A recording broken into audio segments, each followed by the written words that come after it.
अब ऑन हो गया ना, चलो। सो हाँ, नहीं कोई ज़रूरत नहीं है इंट्रोडक्शन की।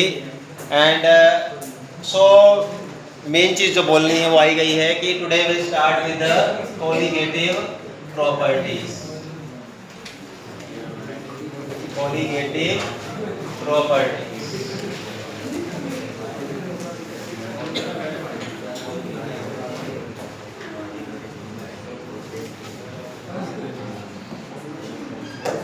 नाउ कोलिगेटिव प्रॉपर्टीज को ना डेमोक्रेटिक और डेमोक्रेटिव प्रॉपर्टीज भी बोलते हैं। Why they are known as democratic और डेमोक्रेटिव प्रॉपर्टीज। आई थिंक जिस बच्चे ने एसएस पढ़ी है अब वो बड़े आराम से बता देगा। हाँ, चुनाव होता है ऐसा कुछ नहीं है। हाँ, डेमोक्रेटिक सिस्टम किस चीज पे डिपेंड करता है?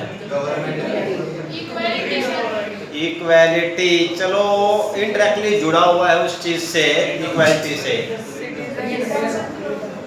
फ्रीडम। डेमोक्रेसी में चलो इक्वल वर्ड से मैं थोड़ा सा यहाँ पर ज़्यादा कन्विंस हूँ, और तो सभी बातें सही हैं। फ्रीडम, चलो टू बी इक्वल, दोबारा मैं इक्वल पे आ रहा हूँ इसलिए। आई थिंक आप बच्चे 8 साल अच्छे लग रहे हैं मुझे, डेमोक्रेसी के बारे में फालतू पता है। ठीक है, right person in wrong stream. ठीक है, अब सुनो, जिसे मान लो अब आप आफ्टर 1 ईयर 18 के हो जाओगे, या कुछ हो भी हो गए होंगे, कहता कोई हो गया होगा, बताएगा नहीं, कोई बात नहीं। तो अगर कल आपको वोट करना पड़े, मान लो चलो गांव में ही करना पड़े सरपंच के लिए, एक आपकी एज 18 ईयर है, ठीक है, एग्जैक्टली 18 ईयर, और पता लग रहा है वेट है ओनली 65 kg, और एक दूसरा पर्सन आया 18 की बजाय एज 80 है, वेट जो है वो 90 kg है, और दोनों ने वोट दिया, तो क्या ऐसा होगा कि इसको तो 1 काउंट कर ले, इसको 2 3 काउंट कर ले? ऐसा तो नहीं होगा। एज पे डिपेंड कर रहा है? नहीं कर रहा है। चलो एज ना हो, वेट करना शुरू कर दे। नहीं, इसका वेट कम है, इसका वेट ज्यादा है, तो क्या इसकी वोट ज्यादा लगेगी? ऐसा भी नहीं है। और मान लेते हो, चलो तीसरी कंडीशन ये हो गई, आफ्टर 18 ईयर्स, जैसे आप लोग सोचते हो आप बन चुके हो किसी कंपनी के ओनर, मैंने मान लो मानते रहते हो अपने आप बैठे बैठे, अब आपने कोई कंपनी खोल ली है जहां पर अब आप सीईओ हो और 5-7 हज़ार करोड़ के मालिक बन चुके हो। ये तो बड़ी छोटी चीजें हैं, सोचते रहते हो। तो अब आप वोट करने गए, और जो ये 65 kg 90 kg वाला है, ये बेचारा अभी कोई छोटा मोटा काम करने वाला है, उसने वोट डाला। तो जब आप बन चुके हो सीईओ, सपने आते रहते हैं, तो क्या आपकी वोट 10 काउंट होगी, उसकी 1 काउंट होगी? नहीं, तब भी 1 ही काउंट होंगी। मीन्स सेम चीज है यहाँ। Colligative properties are those which depend on the number, not on the nature. So colligative properties depend on number of particles. जैसे चुनाव में number of people, not on the nature. मतलब nature पे depend नहीं करता, मतलब वो आदमी हाइट क्या है, वेट क्या है, कितना पढ़ा है, अनपढ़ है, अमीर है, गरीब है, हल्का भारी, कुछ भी है, nothing will matter, only matter is person. एक है तो 1 वोट काउंट होगा, 2 है तो 2 काउंट होंगे। नेचर किसी भी तरीके से 1% भी इन्फ्लुएंस नहीं करेगा, और वही है आपकी कोलिगेटिव प्रॉपर्टीज। तो डेफिनेशन आ जाती है कई बार, what do you mean by colligative properties? MCQ बन सकता है बड़े आराम से। तो जो डिपेंड करती हैं ओनली ऑन द नंबर। अब एक ऑप्शन में आएगा नंबर, एक में नंबर एंड नेचर आ जाएगा, एक में nature but not the number, ऐसे बनाते जाएंगे। तो आपको रखना है याद, जो केवल और केवल नंबर पे डिपेंड करे, नेचर पे डिपेंड ना करे। और इतना ही है बस, 4 टाइप्स की होती है। डेफिनेशन के लिए इतना ही काफी है, इससे फालतू कुछ नहीं करना है। जो करना है बताऊंगा मैं आपको इस तरीके से जब आने वाला है एक्स्ट्रा। बट अभी आपके पास टाइप्स ऑफ कोलिगेटिव प्रॉपर्टीज ये याद करनी पड़ेंगी आपको। 4 टाइप की कोलिगेटिव प्रॉपर्टीज हैं। एक के बारे में आप जानते होंगे डिटेल में, 10th में कभी किया होगा, बायो वगैरह में, 9th में भी। तो पहली जो है वो है relative lowering in vapor pressure, relative lowering in vapor pressure, ये आपकी पहली कोलिगेटिव प्रॉपर्टी है। Second is elevation in boiling point, ये सेकेंड कोलिगेटिव प्रॉपर्टी है। Third one is depression in freezing point, ये आपकी third property. And fourth one is osmotic pressure, osmotic pressure. ये कुल आपके 4 कोलिगेटिव प्रॉपर्टीज हैं। अब ध्यान देना, एक क्वेश्चन ऐसा है भी एमसीक्यू का, अगर खाली आ गया vapour pressure is colligative property, no, relative lowering in vapour pressure is colligative property, ये खाली ये प्रेशर नहीं आएगी। कहीं आ गया इंस्टेड ऑफ एलिवेशन इंक्रीज, गलत, एग्जैक्ट वर्ड ही काउंट होगा। अगर यहाँ आ रहा है इंक्रीज इन बॉइलिंग पॉइंट, नहीं, वो नहीं मानेगा। यही अगर हाँ एलिवेशन नहीं दिया और ओनली इंक्रीज दिया है फिर तो ठीक है, लेकिन एक ऑप्शन में एलिवेशन है, एक में इंक्रीज है, तो आपको एलिवेशन वाले पॉइंट को ही सही मानना पड़ेगा। ऐसे ही डिक्रीज नहीं, डिप्रेशन, ठीक है। तो ये 4 कोलिगेटिव प्रॉपर्टीज हैं। कैसे ये डिपेंड करती हैं नंबर ऑफ पार्टिकल्स पे, और कैसे अलग अलग कंडीशन में इनका यूज करना है, और क्या इसका यूज है, सबसे मेन यूज क्या है उसके बारे में डिस्कस करेंगे।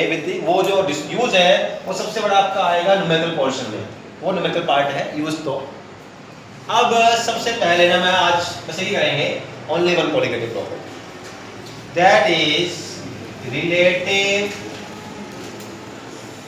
lowering in वेपर प्रेशर, इसकी शॉर्ट फॉर्म है RLVP, लिखा उसका, relative lowering in vapour pressure, RLVP है क्या ये, बात समझना। देखो सपोज करो आपके पास एक वोलेटाइल लिक्विड है, लाइक वाटर ही मान लेते हैं, ये रहा वाटर,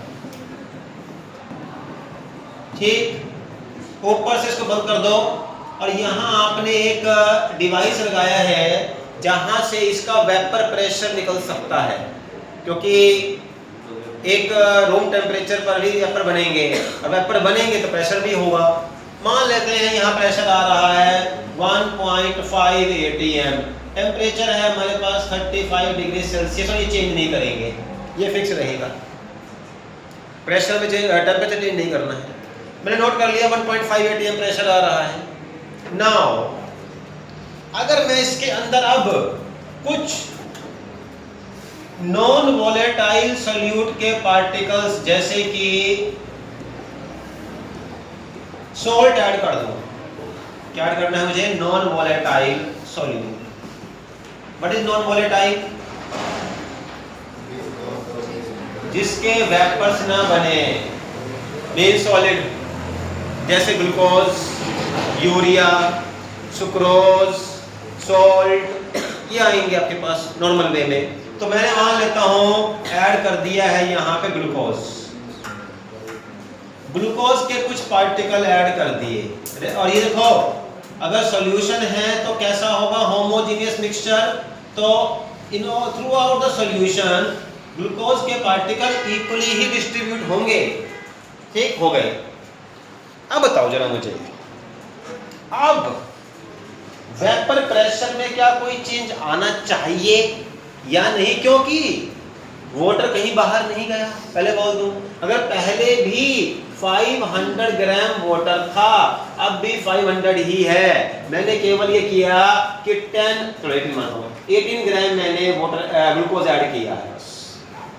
तो क्या अब वाटर का वेपर प्रेशर, क्योंकि वाटर का ही है अभी भी, ग्लूकोज के पार्टिकल वेपर नहीं बनाएंगे, क्या प्रेशर चेंज होना चाहिए या नहीं? नहीं होना चाहिए या होना चाहिए? होना चाहिए। चलो, अगर होना चाहिए तब क्वेश्चन यही आएगा, वेदर इट शुड इंक्रीज और डिक्रीज? Why decrease?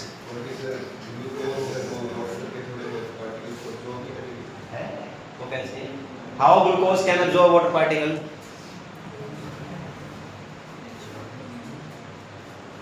हाँ भाई, सरफेस पे इसके पार्टिकल्स आते हैं तो वो कम हाँ चलो सही है। देखो पहली चीज, दोबारा जाओ 9th क्लास में, जिन बच्चों ने 9th ये पढ़े होंगे थोड़ा बहुत मैंने बताया होगा, दोबारा से काम आने वाला है। यहाँ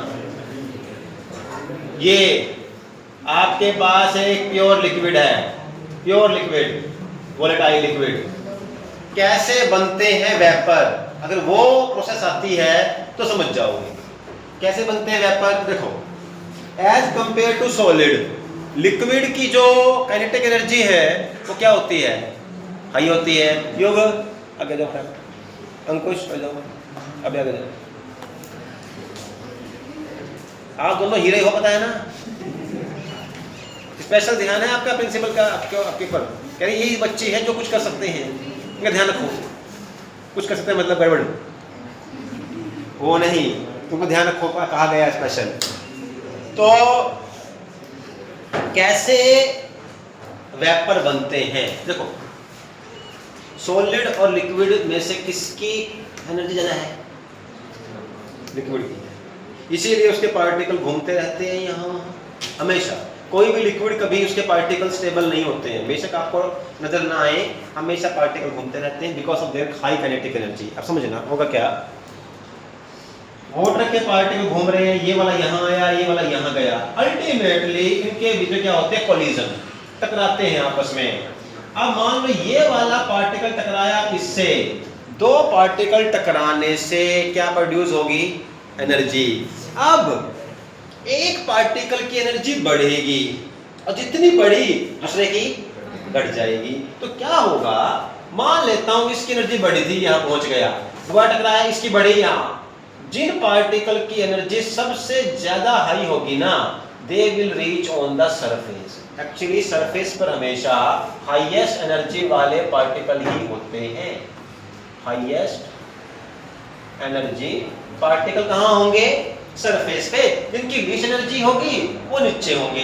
लेकिन ऐसा नहीं हमेशा रहेगा, फिर कुछ एनर्जी लूज करेंगे नीचे वाले और चलता रहेगा, ये नीचे वाले ऊपर नीचे तक, ये सब चलता रहने वाला है, कभी स्टेबल नहीं होगा। ऐसा कि जिसकी एनर्जी आज हाई है, आफ्टर 5 मिनट्स कम भी होएगी, मे बी जो अभी पार्टिकल यहाँ था वो यहाँ भी पहुंच जाए और ये वाला यहाँ पहुंच जाए, ये पॉसिबल है, होगा ऐसा।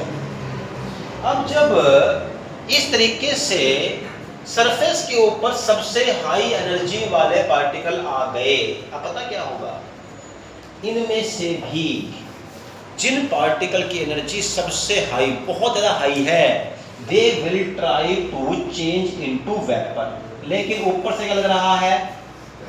Atmospheric pressure, ATM, atmospheric pressure ऊपर से लग रहा है, मींस यहां से प्रेशर लगा एटमॉस्फेयर का, इधर से पार्टिकल के पास एनर्जी है, एनर्जी यूज करके ऊपर आ रहा है।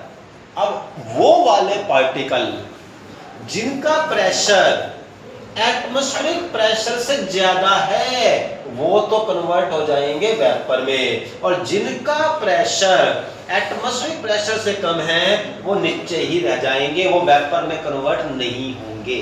ध्यान रखना। तो वेपर में वही पार्टिकल कन्वर्ट होते हैं जिनकी एनर्जी इतनी हाई हो कि उनका प्रेशर एटमॉस्फेरिक प्रेशर से हाई हो जाए। और वो कौन से पार्टिकल हैं? सरफेस वाले। पर सरफेस वालों में से भी 2-4% ही होते हैं जो कन्वर्ट हो सकते हैं वेपर में। चलो कोई बात नहीं, ये तो प्रोसेस थी वेपोराइजेशन की। जो कि आप 9th क्लास में करके आए होंगे, हाई होप, और नहीं किया तो आप यहाँ कर लिया हमने। अब पंगा ये है, अगर मैंने नॉन वोलेटाइल सोल्यूट ऐड कर दिया तो पता क्या होगा, ऑल्दो ये होना थ्रू आउट द सॉल्यूशन ही है, बट बुक के हिसाब से पढ़ाऊंगा मैं आपको, बुक एनसीईआरटी बुक के हिसाब से, ऑल्दो होना सब जगह पे है। मान लो ये पार्टिकल है नॉन वोलेटाइल, अब ये वाटर पार्टिकल है, अब वाटर पार्टिकल घूमते फिरते टकरा गया नॉन वोलेटाइल से, तो बेटा नॉन वोलेटाइल स्ट्रॉन्ग है, वो सॉलिड है, वो उसका मास ज्यादा है, उससे टकरा के नीचे ही आएगा। और अगर एनर्जी ले भी ली इस नॉन वोलेटाइल ने, it will not change into vapour. लेकिन मैं बताता हूँ पूरा एनसीईआरटी वाले सिस्टम पे, स्पेशली जो पार्टिकल घूमते घुमाते सरफेस तक पहुंच भी गया, तो डोर क्या है बाहर निकलने का, surface is the main door. अब जो ये वाले पार्टिकल्स थे, इन्होंने इस डोर को क्लोज कर दिया। अगर कोई पार्टिकल वाटर वाला टकराया इससे आराम से नीचे, टकराया इससे नीचे, टकराया इससे नीचे, मींस सरफेस एरिया कम हो गया। जैसे ये पूरी की पूरी दीवार यहाँ से यहाँ तक है, अगर यहाँ दीवार ना हो आप सारे बाहर निकल जाओगे, लेकिन अब क्या हो गया है, इधर से लेके वहां तो दीवार हो गई, वो एक तरीके से नॉन वोलेटाइल सोल्यूट हो गया है जो आपको बाहर निकलने नहीं दे रहा है। Only this door is there through which you can pass, और डोर वहां पे कौन सा रह गया है, जहां पर नॉन वोलेटाइल नहीं है। मींस अगर बात करूं मैं आंसर की, क्या आंसर आएगा, देखो कहानी अपनी जगह पे है। कहानी इसलिए है, आप ये ना कहो कि जी हमें केमिस्ट्री रटनी पड़ती है। जिसने इतना लंबा थोड़ा सुन लिया है, अब उसके माइंड में ये बात बैठ जाएगी कि लास्ट तक ना भूले कि जब आप नॉन वोलेटाइल सोल्यूट ऐड करोगे तो क्या डिक्रीज हो रहा है, हाँ very good, decrease in surface area through which vapours will come. तो बस रीजन समझ आ गया। क्वेश्चन अगर आया why upon the addition of non volatile solute vapour pressure decreases due to the decrease in surface area, ये तो reason हो गया। अब ये बताओ, अगर मुझे इस कोलिगेटिव प्रॉपर्टी को डिफाइन करना पड़े, how will I define this colligative property in words. समझ तो आ गई है, वर्ड्स में डिफाइन करना पड़ जाए, क्वेश्चन आ जाए define relative lowering in vapour pressure, जो हो रहा है उसको कर दो मेंशन वर्ड्स में, क्या आएगा, डिक्रीज, किसमें डिक्रीज हो रहा है, in vapour pressure, lowering means decrease, decrease in vapour pressure on addition of non volatile solute. अगर आप नॉन वोलेटाइल सोल्यूट को ऐड करोगे तो वेपर प्रेशर डाउन जाएगा, इसे ही कहते हैं relative lowering in vapour pressure. किसके रिलेशन में, as compare to the relation of solvent the pressure of solute, the pressure of solution is less. As means देखो, एज कंपेयर टू सॉल्वेंट, ये भी क्वेश्चन बन सकता है, ऐसा है नहीं बुक में, बट देखो, और एक है solution which will have high pressure, solvent, because solution is having non volatile solute which has no contribution for the pressure and it will decrease the surface area also।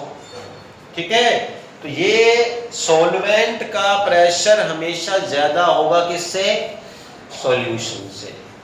और अब ये तो थी हमारी थियोरेटिकल पोर्शन।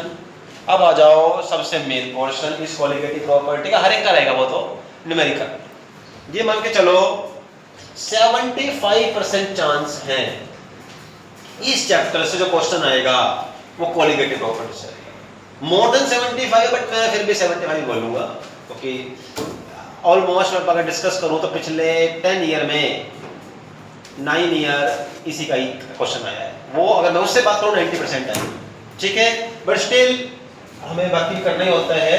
तो इसका numerical आएगा पक्का करना है कोलिगेटिव प्रॉपर्टी का पहला न्यूमेरिकल। सुन लो पहले फॉर्मूला क्या है। फॉर्मूला है P not A minus PA divide by P not is equal to XB। ये फॉर्मूला है, पर याद रखना सुन रहा तो ठीक है। अब इसमें बहुत सी चीजें जो आपको पता है, कर चुके हो। What is the meaning of P not A? Vapour pressure of pure solvent या सॉल्वेंट बोल दो खाली यार, प्योर सॉल्वेंट या सॉल्वेंट कोई इशू नहीं है क्योंकि यहाँ तो एक ही आना है। पीए क्या होगा? यहाँ ये है प्रेशर ऑफ सॉल्यूशन, ऑल्दो वो इसमें ये पार्शल नहीं है। यहाँ पे पीए का मतलब क्या आ रहा है? Pressure of solution. कब? जब हमने नॉन वोलेटाइल सॉल्यूट ऐड कर दिया। अच्छा, XB क्या होता है? Mole fraction of solute, mole fraction of. इसको अगर हम आगे करें फर्दर, करना पड़ेगा हमें, इसको फर्दर सिंप्लीफाई करें, क्या बनेगा? NB is equal to Na plus NB। यही होगा कि नहीं होगा? मोल फ्रैक्शन निकालना सीखा हुआ है ना, अप्लाई कर दो। मैंने कहा था आपको, आप कुछ भी कर लो इस चैप्टर में, मोलैरिटी, मोलैलिटी और मोल फ्रैक्शन से बच नहीं सकते। वही 3 टॉपिक आएंगे, उसके अलावा 4th टॉपिक नहीं आने वाला। ये आ गया मोल फ्रैक्शन। यहाँ राउथ लॉ में क्या आया था? Mole fraction. What was there in Henry law? Mole fraction. आगे मोलैरिटी और मोलैलिटी भी आएगी, बट अभी हम, ये हमारा लास्ट टॉपिक है मोल फ्रैक्शन वाला। इसका मतलब I can write this P not A minus PA divide by P not A is equal to NB divide by Na plus NB। लेकिन अभी एक मॉडिफिकेशन करनी पड़ेगी इस फॉर्मूला में, वो इसीलिए क्योंकि कॉलिगेटिव प्रॉपर्टी में एक चीज आपको थोड़ी सी अपनी तरफ से ऐड करनी पड़ेगी, वो ये कि इन दी कॉलिगेटिव प्रॉपर्टी जो सॉल्यूट है it is taking in very less amount as compare to solvent. हम कॉलिगेटिव प्रॉपर्टी का यूज करते हुए जो सॉल्यूट लेंगे ना, उसका अमाउंट बहुत बहुत कम होगा एज कंपेयर टू सॉल्वेंट। अगर 1 kg सॉल्वेंट है तो सॉल्यूट 2 ग्राम 4 ग्राम होगा। क्या उसका बेनिफिट है? सुन लो, क्योंकि उसको करे बिना आपका न्यूमेरिकल सॉल्व नहीं होगा। और लेस अमाउंट में क्यों लेते हैं वो डिस्कस करता हूं मैं, पहले वो कर लेता हूं। Why we should take solute in large amount, sorry in less amount. और अगर लार्ज अमाउंट में लिया तो क्या प्रॉब्लम आएगी? प्रॉब्लम ये है, अगर हमने सॉल्यूट को लार्ज अमाउंट में ले लिया, if we take solute in large amount, then there will be attraction between the particles of solute as well as solute and solvent। मतलब पार्टिकल के बीच में इंटर आयोनिक और इंटर मोलिकुलर अट्रैक्शन डेवलप हो जाएगी। और इस पूरे फॉर्मूला में कहीं पर भी उसका कोई कांस्टेंट नहीं दिया है, कोलिगेटिव प्रॉपर्टी की वैल्यू गलत आएगी। अगर मैं लार्ज अमाउंट में सॉल्यूट लूंगा वैल्यू सही नहीं आएगी, क्योंकि इसमें लार्ज अमाउंट में वोलेटाइल, सॉरी लार्ज अमाउंट में सॉल्यूट ऐड करने पर उनके बीच में कुछ अट्रैक्शन डेवलप हो जाएगी, और उसका कहीं यूज ही, कहीं पे कोई फार्मूला में है ही नहीं attraction. That's why we will take solute in less amount. अब बताओ जरा मुझे, सॉल्यूट का कौन सा सिंबल है, ए या B?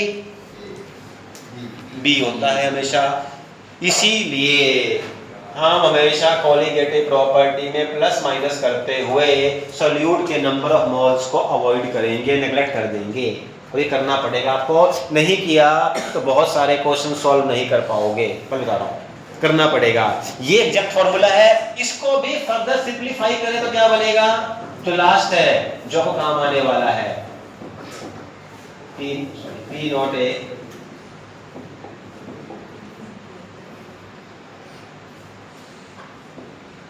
P not A is equal to, ये है NB का मतलब क्या है?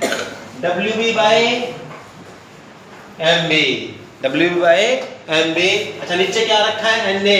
NA का मतलब WA इंटू, ये है असली फॉर्मूला जो आपको काम आएगा। स्टार्ट हमने वहां से किया है, बट सिंप्लीफाई करते करते यहाँ तक पहुंचे हैं। इसको याद करने बैठोगे कभी नहीं होगा, फिर तो वो मजदूरी है, देखो करने हैं याद को।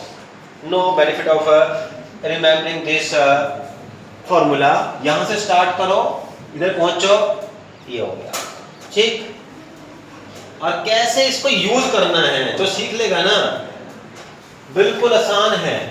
पहले बोल दो, कॉलिगेटिव प्रॉपर्टी के न्यूमेरिकल्स फ्री में मार्क्स देने वाले हैं, सबसे आसान है, सबसे आसान। जैसे बताता हूं, क्वेश्चन क्या आएगा, ट्राई करना क्या, वो कहेगा अपॉन, लिख सकते हो upon addition of 50 gram of non volatile solute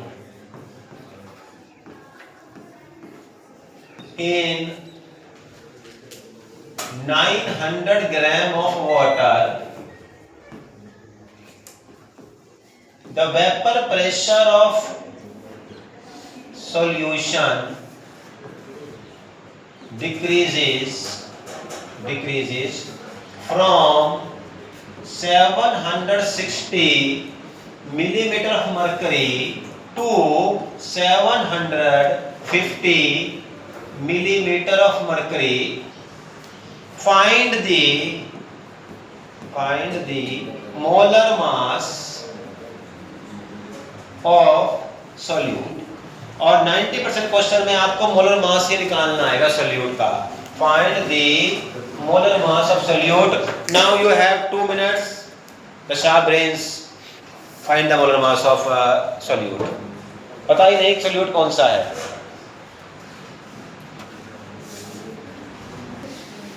okay, जैसे करना देखो कैसे, बड़ा आसान है, हर चीज यहाँ है। ये रहा फॉर्मूला जो आप खुद निकाल चुके हो, मॉन्टेज देख लो एक बार यहाँ पे। देखो करना क्या है आपको, ये फॉर्मूले को मैं यहाँ पुट कर रहा हूँ। पी नोट का मतलब क्या है, प्योर सॉल्वेंट का, और जो हाई है किसका होगा, प्योर का। हाई कितना है 760, ये आ गया सॉल्वेंट का। 750 किसका हो गया, सॉल्यूशन का, क्योंकि डिक्रीज हो ना यहाँ से यहाँ, नीचे क्या आ जाएगा 760 is equal to its mole fraction. मुझे निकालना क्या है, मोलर मास ऑफ सोल्यूट, वो तो निकालना है। तो गिवन होगा, गिवन मास ऑफ सोल्यूट, कितना सोल्यूट दिया हुआ है 50 ग्राम, वैल्यू पुट करो 50 डिवाइड बाय मोलर मास को निकालना है। WA is the given mass of solvent. Solvent कौन है यहाँ पे, वाटर। कितने ग्राम दिया हुआ है 900, वो लिख दो। ऊपर है molar mass of solvent, water का मोलर मास कितना होता है 18। आगे देखो मैथ है, 6 क्लास का मैथ है, कोई भी करेगा बड़े आराम से कर पाएगा। इसका आंसर लास्ट में आपके पास 76 ग्राम पर मोल आना चाहिए, ठीक है। निकाल लेना, कोई मुश्किल नहीं है, और नहीं निकालोगे तो फिर मार्क्स भी नहीं आएंगे, ध्यान रखना इस बात का। I don't think anything is difficult in this question. है भाई कुछ डिफिकल्ट नहीं है, ठीक। तो एक क्वेश्चन देख लेता हूँ मैं यहाँ भी आपके सामने का, जो नोट्स में दिए हैं, टाइम पड़ा है थोड़ा सा।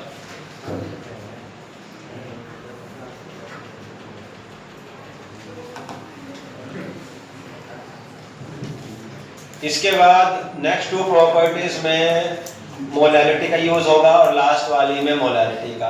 तो all everything will be included, ठीक है। देखो ये रहा वेपर प्रेशर ऑफ वाटर, देखो टेंपरेचर छोड़ देना, सेम ही रहेगा 20, that's why no matter. Is this calculate the vapour pressure of water at this when 15 gram of glucose is dissolved in 150 gram of water. I think same ही है, just solute and amount change किए गए हैं।